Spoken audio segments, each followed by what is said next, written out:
성경 303쪽이었나? 신약 성경 303쪽 갈라디아서 2장 16절 1절입니다. 갈라디아서 2장 16절 1절 같이 읽습니다. 사람이 의롭게 되는 것은 율법의 행위로 말미암음이 아니요 오직 예수 그리스도를 믿음으로 말미암은 줄 알므로 우리도 그리스도 예수를 믿나니 이는 우리가 율법의 행위로서가 아니고 그리스도를 믿음으로써 의롭다함을 얻으려 함이라. 율법의 행위로서는 의롭다함을 얻을 육체가 없느니라. 아멘.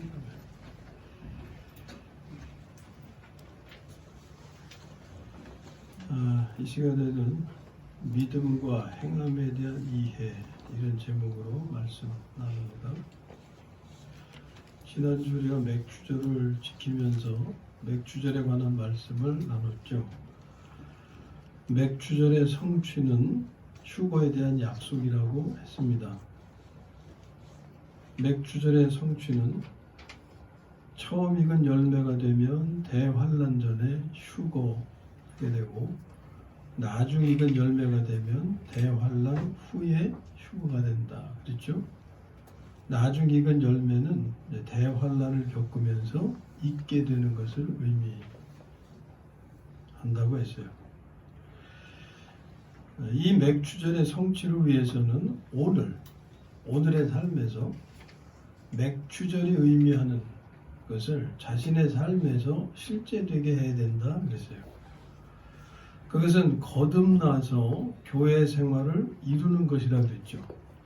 거듭나는 것은 하나님의 생명을 받음이고 교회 생활을 이룬다는 것은 그리스도의 몸을 사는 것이라 그랬어요. 그것은 하나님이 주신 생명으로 지체간에 사랑하는 삶을 이루는 것이라 했습니다. 결국 이것은 삶의 문제이고 구원의 문제예요. 바꾸어 표현하면 의의 문제입니다. 오늘 대하는 본문이 이것을 말씀하고 있어요. 그러니까 의의 문제에서 삶의 문제, 구원의 문제로 나아가고 결국은 이것이 휴거의 문제로 이어지게 되는 거예요. 그러므로 오늘 말씀은 휴거를 준비하는 문제이기도 합니다. 그것도 대환란 전 휴거에 대해서. 선택은 자유가 되겠죠. 대환란 전에 휴거하길 원하시는지 아니면 환란 후에 원하시는지 건 선택의 문제지만 될 수 있으면 우리는 대환란 전에 휴거되도록 준비해야 된다. 그랬죠. 그래서 이제 의의 문제에 관한 말씀을 나누려고 합니다. 의의 문제. 의의 문제는 구원의 문제고 나아가서 휴거의 문제이기도 하다. 이것을 염두에 두시기 바랍니다. 이 의는 오늘 이 본문에 의거하면 사람들이 말하는 의가 아니에요.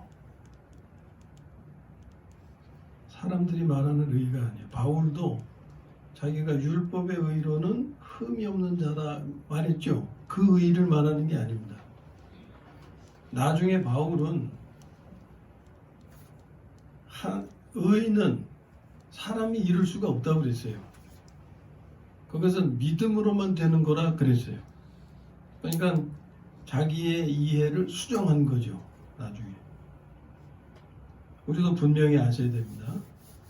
여기 하나님이 말씀하시는 구원에 합당한 의는 사람들이 말하는 의가 아니고 하나님께서 인정하시는 의다. 사람이 인정하는 의는 행위로 얻을 수 있지만 이게 구원받기 전에 바울의 모습이었어요. 하나님께서 인정하시는 의는 율법의 행위로는 얻을 수 있는 것이 아니고 오늘 본문이 그렇잖아요. 율법의 행위로는 얻을 수 있는 것이 아니고 이게 무슨 의미냐면 안 믿는 사람들의 경우에는 나는 도덕적으로 윤리적으로 흠이 없이 살면 천국 갈 거야, 극락할 거야 이렇게 생각하는 관념이에요. 그게 나쁘다는 거 아니에요. 그게 필요한 거죠. 근데 어쨌든 그런 의 가지고는 구원을 얻을 수가 없고, 그것은 하나님 인정하시는 의가 아니다. 세상 사람들은 인정하죠. 예? 훌륭한 의죠. 그런데 하나님께서 인정하시는 의는 그렇게 해서 얻을 수 있는 게 아니고 오직 예수 그리스도를 믿음으로 얻을 수 있는 거다. 바울은 양쪽 면을 다 살아봤어요. 예? 도덕적으로 윤리적으로 하나님 말씀으로 흠이 없이 살려고 애를 노력한 사람이에요. 그리고 예수를 믿음으로 사는 삶이 뭔지도 체험한 사람이에요. 그걸 비교해 보니까 아, 저것은 아니더라, 그런 결론을 가진 거예요. 마틴 루터 잘 아시잖아요. 마틴 루터의 종교개혁은 세계 역사의 흐름을 바꾸어 놓았습니다. 종교개혁은 그의 구원관의 변화에서 시작이 되었어요. 그의 구원관은 뭐였습니까? 구원은 오직 믿음으로만 얻는다는 것이었어요. 그런데 그 당시 교계의 구원관은 믿음으로 얻지만 동시에 행위도 필요하다는 거예요. 그러니까 믿음은 예수님의 공로를 의지하는 거고, 행위는 누구의 공로를 의지하는 겁니까? 자기 공로를 의지하는 거예요. 이게 다 필요하다고 한 거예요. 근데 그것은 초대교회의 상황도 그랬어요. 초대교회. 자, 바울의 경우 믿음으로만 구원받는다고 그랬잖아요. 그런데 초대교회의 모교회가 어디입니까? 예루살렘 교회죠. 예루살렘 교회의 야고보 사도가 중심이 됐어요. 사도행전에 보면은 예루살렘 교회의 야고보 사도가 중요한 인물인 것을 우리가 보게 돼요. 이 예루살렘 교회, 모든 교회의 모교회가 되는 예루살렘 교회가 율법을 지키는 것을 허용했다는 거예요. 왜 그랬냐? 유대인들의 눈치를 보았기 때문에. 그래서 바울에게 규례를 지키게 했어요. 이런 내용을 다 아시면 그냥 쉽게 넘어가겠는데, 모르시는 분들을 위해서 좀 확인하고 가야겠어요. 신약성경 224페이지를 좀 열어주세요. 신약성경 224쪽을 여시면 사도행전 21장 17절에서 26절 말씀을 보려고 합니다. 찾으셨어요? 네, 교독합니다. 17절부터 26절까지. 예루살렘에 이르니 형제들이 우리를, 이건 바울이 지금 이제 예루살렘에 갔다는 거예요. 우리를 기꺼이 영접하거늘, 여기 형제들은 이제 사도들을 중심으로 해요. 그 이튿날 바울이 우리와 함께 야고보에게로 들어가니 장로들도 다 있더라. 여기 야고보는 이제 예루살렘 교회의 중심이 되는 분입니다. 19절 봅니다. 바울이 무난하고 하나님이 자기의 사역으로 말미암아 이방 가운데서 하신 일을 낱낱이 말하니, 그들이 듣고 하나님께 영광을 돌리고 방을 돌아 이르되, 형제여 그대보다 나 율법의 열성을 가진 자라. 이게 지금 눈치를 보는 거예요. 예? 예루살렘 교회가 유대인들의 눈치를 보는 거예요. 21절, 네가 이방에 있는 모든 유대인들을 가르치되 모세를 배반하고 아들들에게 할례를 행하지 말고 또 관습을 지키지 말라 한다 함을 그들이 들었도다. 너는 어찌할꼬 그들이 피한 그대가 온 것을 들으니 우리가 말하는 이대로 하라. 서운한 네 사람이 우리에게 있으니 그들을 데리고 함께 결례를 행하고 그들을 위하여 비용을 내어 어린애를 잡게 하라. 그러면 모든 사람이 그대에 대하여 들은 것이 사실이 아니고 그대도 율법을 직접 행하는 줄로 알 것이다. 예, 이게 바울에게 지금 율법을 지키라고 요구하고 있는 거예요. 바울은 우리가 율법에서 벗어나야 됨을 가르치고 전했는데 지금 예루살렘 교회는 바울이 사역보고를 쭉 했는데도 바울에게 율법을 지키라고. 왜? 유대인들이 다 보고 있기 때문에.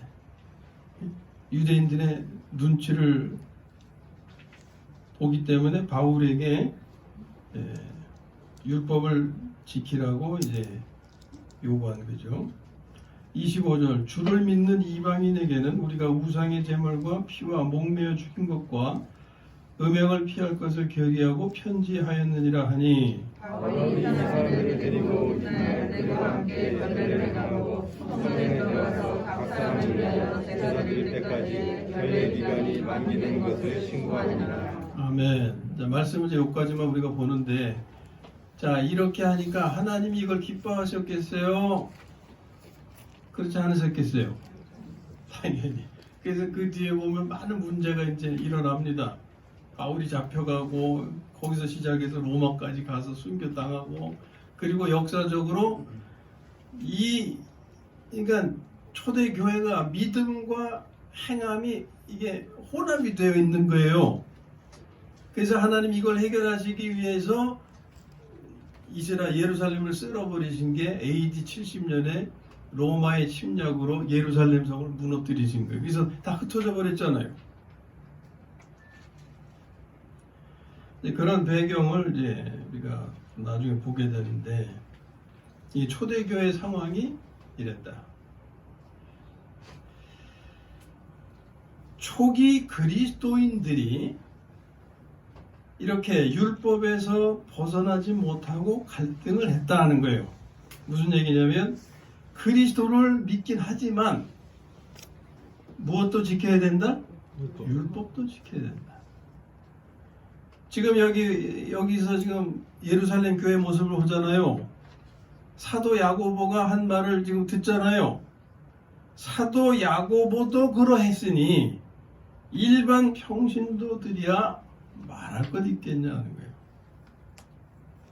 이렇게 초기 그리스도인들은 갈등을 했어요.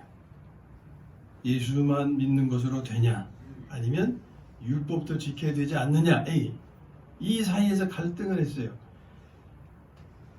이러한 그리스도인들을 율법에서 벗어나서 그리스도에게로만 인도하기 위해서 보내진 서신이 신약의 히브리서입니다. 히브리서. 히브리라는 의미가 뭐라고 하죠? 강을 건너다는 뜻이라고 그랬죠. 율법의 강을 건너야 하는 거예요. 그래야 그리스도만을 만날 수가 있는 거예요. 그리스도와 율법이 혼용될 수는 없는 거예요. 혼합될 수는 없는 거예요. 이게 지금 남의 얘기를 하는 게 아닙니다. 오늘 우리 가운데도 이러한 상황에서 벗어나지 못하는 분들이 많다 그거예요. 일단은 본질적인 것을 우리가 알아야 되니까. 그래서 히브리서가 바로 그들을 그리스도에게로 인도하기 위해서 쓰여진 말씀인데, 보내진 서신인데, 그 내용을 보면 율법, 유대인들이 아주 목숨처럼 생명처럼 중요하게 여기는 교리적인 내용도 있을 거 아닙니까? 그거하고 그리스도하고 비교할 수 없음을 거기서 말씀으로 비교해서 알려주는 거예요.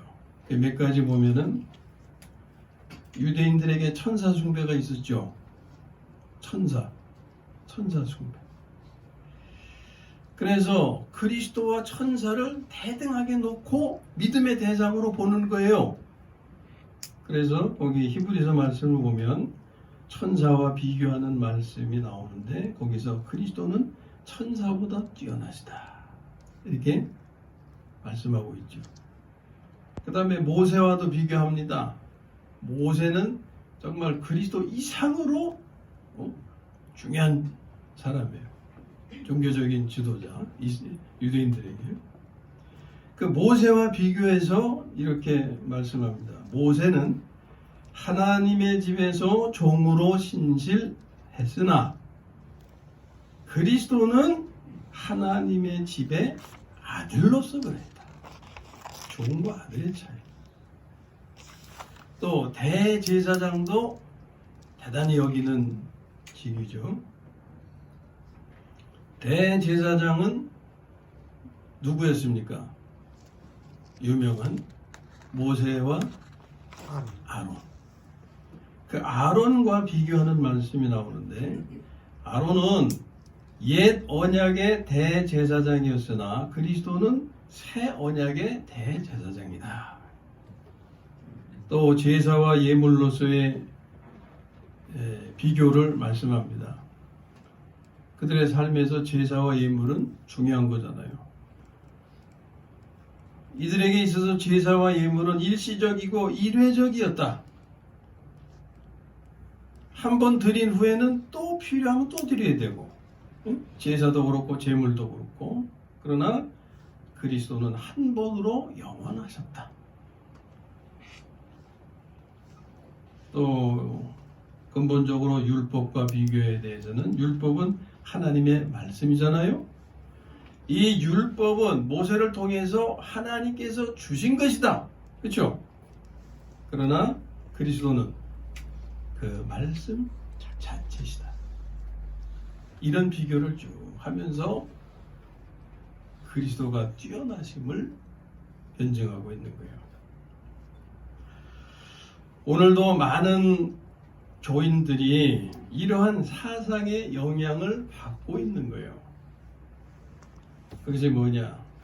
믿음으로만 구원받는 것이 아니라 행위도 병행해야 한다고 생각하는 것입니다. 곧 구원의 조건은 믿음과 행위라는 거예요. 구원에 대해서 믿음만 계속 강조하니까 저놈들은 말만 살았지 행위는 없어 이렇게 비난하는 거 있죠. 그러니까 그런 비난은 뭘 의미하는 거예요? 구원에는 행위도 필요한 거다. 틀린 게 아니에요. 근데 이제 거기에 대한 이해가 좀 부족해서 잘못 사용되고 있는데 여러분들은 어떻게 생각하십니까? 믿음으로만 구원받는 것이 아니라 행위도 병행해야 한다. 구원의 조건은 믿음과 행위다. 라는 생각에 대해서 어떤 의견이십니까? 맞다고 보십니까? 틀리다고 보십니까?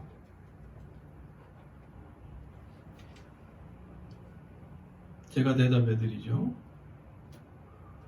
맞지는 않지만 또한 맞아요. 모순이죠. 모습입니다. 맞지는 않아요. 그런데 맞아요. 이 말은 이렇게 표현할 수 있어요. 구원을 위해서는 행위가 필요치 않지만 또한 구원을 위해서는 행위가 필요하다. 이 한 문장을 잘 입력해 두시기 바랍니다. 이게 무슨 뜻인가? 오늘 이 말의 뜻을 알게 되시면 분명한 구원관을 가질 수가 있어요. 분명한 구원관을 가지게 되면 마틴 루터를 통해서 뭐가 일어났다고요? 종교개혁. 개혁이 일어났어요. 예? 종교개혁으로만 끝났습니까? 사회 전반에 걸쳐서 모든 개혁의 시발점이 됐잖아요. 그것처럼 내가 분명한 구원관을 가지게 되면 인생의 개혁이 일어나는 거예요. 신앙생활의 개혁이 일어나는 거예요. 자, 이제 이걸 둘로 나눠서 말씀드립니다. 첫째는 구원을 위해서는 행위가 필요치 않다. 자, 여기서 행위가 필요치 않다고 할 때 이 행위가 가리키는 게 뭐겠어요? 자기 노력. 누구의 행위겠어요? 자기 행위. 자기 행위. 그러니까 자기 공로. 구원을 위해서는 자기 공로는 필요치 않다. 그러나 세상 사람들은 무엇을 의지한다고요? 자기 공로. 도덕적으로, 윤리적으로 흠없이 사는 그것을 의지한다 그 말이에요. 구원을 위해서. 종교인들은 그들의 교리겠죠. 그런데 구원을 위해서는 성경이 말씀하시는 이 구원을 위해서는 자기 공로가 필요치 않다. 오직 뭐가 필요합니까? 예수를 그리스도로 믿기만 하면 되는 거예요. 여기 그리스도는 구원자라는 의미고 대속자가 되죠. 대속자는 내가 받을 형벌을 주님께서 대신 받아주심으로 내가 구속받는 거예요. 예? 이게 누구의 공로입니까? 그리스도의 공로죠. 그래서 여기서 구원을 위해서는 행위가 필요치 않다. 자기 공로라고 하는 것은 어떤 생명의 열매입니까? 옛 생명의 열매예요. 착한 행위 이런 거. 예? 착한 행위. 정확히 말하면 착하게 보이는 행위. 구별되시죠? 착하게 보이는 행위. 이것을 위선이라고 말하는 거죠. 바울의 경우 율법의 의로는 흠이 없는 자로다. 사람들에게 인정은 받았어요. 흠 없는 자라고. 근데 속은 죽을 지경이었잖아. 오호라 나는 곤고한 사람이로다. 이 사망의 몸에서 누가 나를 건져내랴. 다른 사람들은 저 사람처럼 되면 얼마나 좋을까? 얼마나 행복할까? 부와 권력과 지혜와 모든 걸 다 갖춘 사람으로 보였을 거 아니에요. 바울은. 그런 사람은 걱정도 없고 항상 행복할 줄 알았어요. 그런데 본인은 정작 죽을 지경이었다고 말해요. 예. 자, 바울이 흠 없이 산 그 삶이 구원의 조건이 되었을까요? 아니죠. 결코 될 수가 없는 거예요. 자, 그러면 우리가 바울과 비교할 때 바울을 따라갈 수 있는 삶입니까? 아니면 그를 능가할 수 있는 삶입니까? 능가할 수 있어요.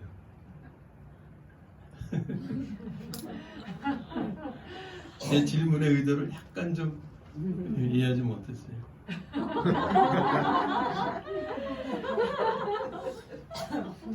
우리가 바울과 비교할 수 없죠. 바울처럼 살기가 어렵죠. 네? 그러면 그렇게 흠 없이 산 바울도 자기의 의를 구원의 조건으로 할 수가 없었는데 내가 내 삶을 구원의 조건으로 의지할 수가 있겠냐? 구원의 조건으로 의지할 수 있는 분이 여기 계시냐? 이제 그걸 제가 질문하기 위해서. 없어요. 없죠. 없죠. 이런 의미에서 구원을 위해서는 행위가 필요치 않다는 거예요. 자기 공로, 옛 생명의 열매가 필요치 않다는 거예요. 이해하셨습니까? 네, 이제 두 번째, 구원을 위해서는 또한 행위가 필요하다는 점. 여기서의 행위는 자기 공로가 아닌 거죠. 이것은 성령의 열매 맺는 삶을 의미하는 거예요. 여기서 말하는 행위는 성령의 열매 맺는 옛 생명으로 착한 척하면서 하는 그 삶을 얘기하는 게 아니고 하나님이 주신 생명으로 성령의 열매 맺는 삶을 의미하는 거예요. 우리의 구원의 삶에서는 이런 행위가 필요하다 그 말입니다. 이건 누구의 공로예요? 주님의 공로. 그리스도의 공로. 구원받은 사람은 구원받을 때 하나님의 생명을 받았죠. 믿어야 되죠. 믿고 계시죠? 아멘. 하나님의 생명을 받은 것은 하나님의 자녀가 된 겁니다. 하나님의 자녀로 출생한 겁니다. 이걸 말하는 게 거듭남이죠. 이제 그리스도인은 어떻게 살아야 돼요? 하나님의 자녀로서의 삶을 살아가야 되는 거죠. 그것은 하나님의 생명을 사는 겁니다. 옛 생명을 사는 게 아니고, 이것은 성령의 열매 맺는 삶이죠. 이것이 구원을 위해서 필요한 행위다. 자기 공로가 아닌 그리스도의 공로. 이것은 옛 생명의 열매가 아니다. 옛 생명으로는 결코 얻을 수 없는 열매. 오늘 본문에서 말씀하는 육체 행위로서는 절대 얻을 수 없는 열매. 오직 예수 그리스도를 믿음으로서만 얻을 수 있는 열매. 자, 이제 구원을 위해서는 행위가 필요치 않으나 또한 구원을 위해서는 행위가 필요하다는 말의 뜻을 이해하셨습니까? 아멘. 아직도 부족해요. 자, 다시 한번요. 첫 줄에 말씀하는 구원을 위해서, 좀 풀어 설명하면 하나님의 자녀가 되기 위해서는 자기 공로, 옛 생명으로 이룬 착하게 보이는 삶이 필요치 않다 그 말이에요. 하나님의 자녀가 되기 위해서는. 그러나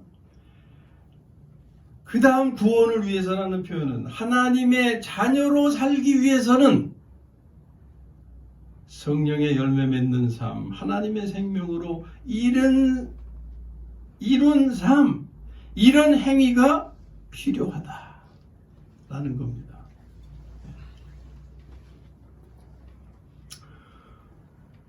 우리가 구원을 얘기할 때 꼭 믿음과 행위를 같이 얘기하게 돼요.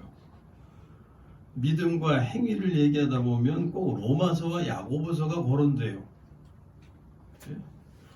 이 일반적으로 로마서와 야고보서에 대한 이해가 이렇습니다.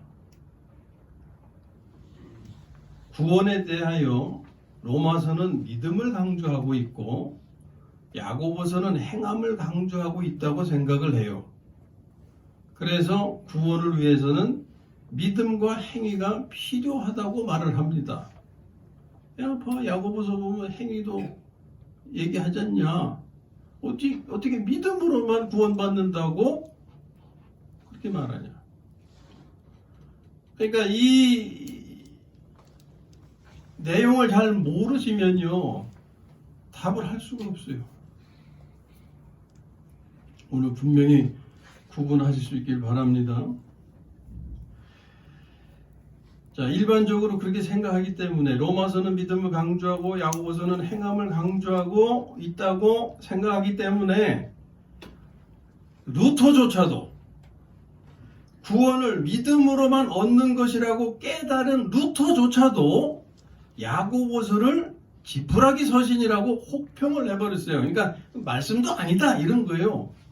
야고보서는 구원은 믿음으로만 이루어지는 것이지 행함 도 같이 필요한 게 아니다. 이것은 각각의 말씀의 요지를 깨닫지 못한 데서 비롯된 오해인 겁니다. 우리도 오해하고 있는 거예요. 마틴 루터만 그런 게 아니라. 자, 잘 들으세요. 로마서의 요지는 믿음으로만의 구원을 말씀한 것이고 야고보서의 요지는 구원을 위하여 행함이 필요한 것을 말씀하는 것이 아니고 구원받은 자가 하나님의 생명으로 살아야 할 것임을 말씀하는 거예요. 그러니까 강조하는 요지가 다른 거예요. 믿음만 강조하니까 행위는 필요 없다는 뜻이 아니고 행위에 대해서 강조하니까 믿음은 그렇게 필요치 않다 그런 의미가 아니고 강조점이 다른 거예요.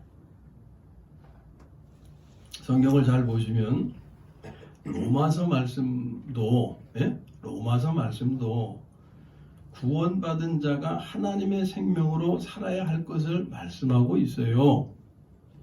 예를 들면 교회 생활에 관한 게 그렇죠.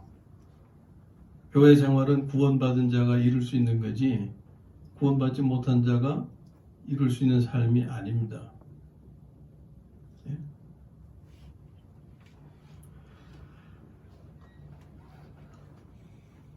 다만 구원은 믿음으로만 얻는 것임이 강조되었고 루터는 이것을 부각시킨 것이었을 뿐이에요. 근데 그것을 오해하니까. 자, 다시 한번 우리가 정리하고 가면 좋겠어요. 제가 한 문장으로 오늘 말씀 믿음과 행함에 대한 이해에 대한 것을 한 문장으로 표현을 했는데 구원을 위해서는 한번 따라해 주실래요? 구원을 위해서는 행위가 필요치 않으나 또한 구원을 위해서는 행위가 필요하다. 구분해서 이해하시겠어요?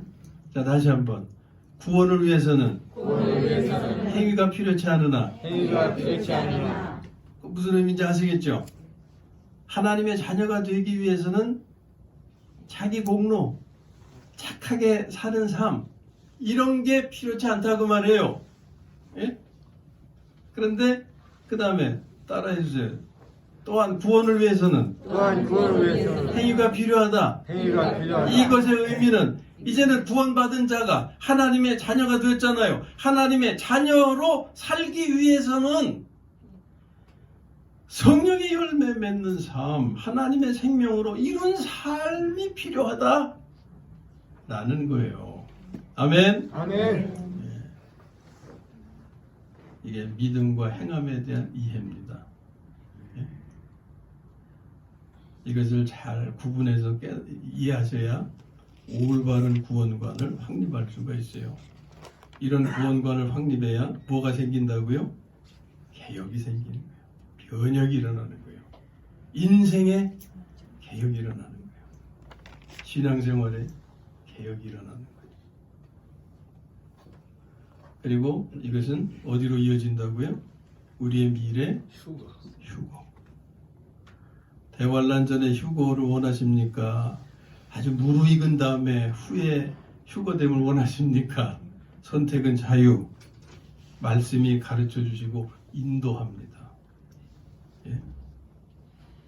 맥주절이 성취되기 위해서는 오늘의 삶에서 맥주절의 의미로 알려주신 그것이 자신의 삶에 실제되게 해야 된다. 내가 처음 익은 열매로 거두어질 거냐 아니면 50일 후에 무르익어서 거두어지는 열매가 될 거냐 자기에게 달렸어요. 그러한 삶을 이루기 위해서 오늘 구원의 문제, 의의 문제, 하나님이 인정하시는 의는 어떻게 얻을 수 있는지 그걸 말씀하시는 겁니다. 아무쪼록 믿음과 행함에 대한 올바른 이해로 구원관을 확립하고 하나님께서 인정하시는 의를 얻어서 자신의 삶에 놀라운 개혁이 일어나 인생의 흐름을 생명과 복으로 바꿔놓게 되시기를 주님의 이름으로 축원합니다.